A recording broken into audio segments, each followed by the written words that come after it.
Good friends, and I've been following from the very beginning of my work as coordinator of the non-state actors work, the efforts in the cement industry.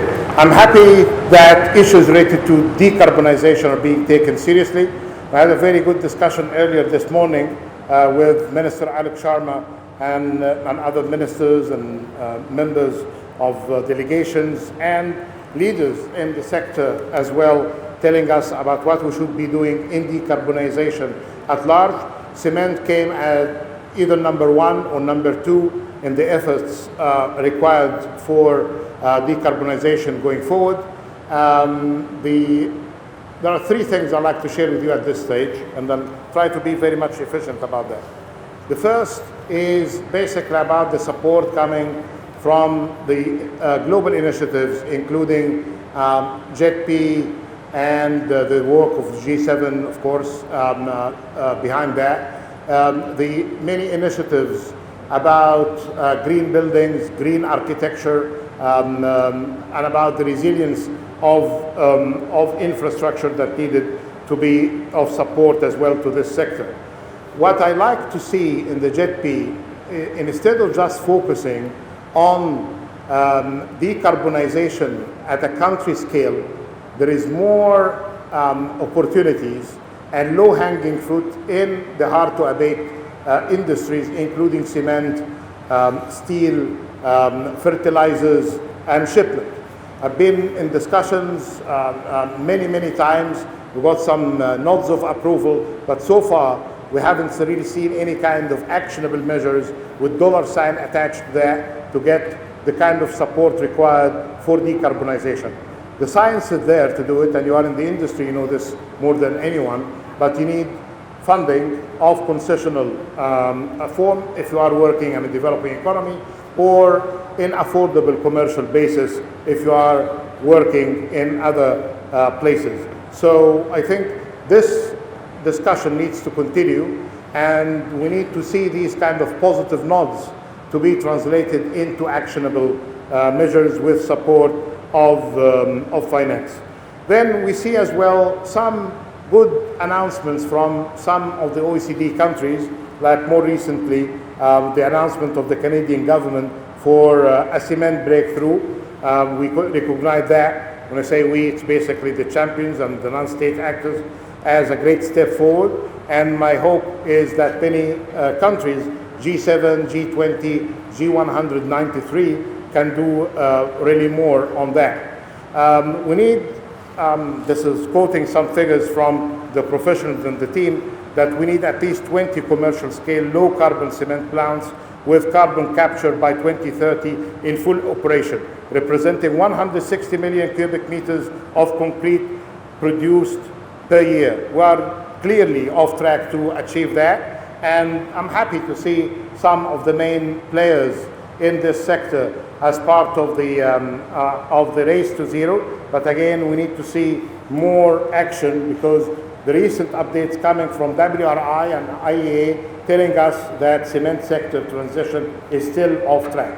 And those guys are basing their figures on updates and surveys from the field. The good dynamic here, that there is more appreciation of greening the sector and decarbonizing the sector, including from the buyers club and from the financiers. So you will be seeing not just the conviction of the leaders in this sector that is helpful, but from the market dynamics through the buyers, and from newer standards when it comes to finance, and newer standards that should be applicable to your sector as well, based on competition rules and antitrust rules. And we have an interesting report that just came out from next door 2 days ago by the attendance of the Secretary General on matters related to greenwashing as well, that I encourage your staff to have a look at, because it will have some serious implications on doing what should be done. But I appreciate the leadership of the sector CEOs and the owners of the industry. But again, having better standards to assess the development in the sector would be quite useful. The final point, and again, we raised that during an announcement by the German Chancellor just the day before yesterday about this climate action club. And we said it's better to be a climate action alliance, and the focus shouldn't be just on dealing with coal, but should be, again, decarbonization. And we hope through the engagement there we can get more attention, because this is going to be G7 plus, and we spoke to our colleagues from the UAE about the possibilities of continuing this work going forward. The very final point I'd like to share, and I hope that we can take that further in the specific cases of some specific countries, because through my good colleagues working in this area from the Champions team, I appreciate the participation not just of top companies in advanced economies, but in emerging markets as well. It is really disappointing, I have to say, that when you see the sector is willing to do something, and the CEOs are agreeing on it, and there is finance available, technology available, and for some bureaucratic complication, we are not seeing that happening. This needs to stop. And I think we need to have perhaps a smaller group from you of those who are of interest to this issue, and to take it further.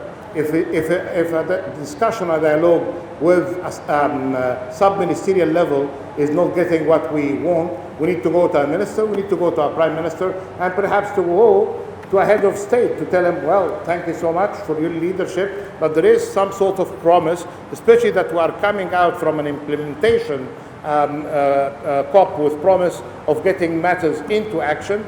All solutions are there. What we need is just some sort of adherence to some bureaucratic engagement. That needs to change, and we need really to have some sort of good news coming directly after the COP. I cannot promise that within the days of the COP this could change, but perhaps weeks or days after the COP, because we are starting with this great confusion, including some officials participating in this COP, not of course of the negotiators, but they are confusing this COP with the other COP.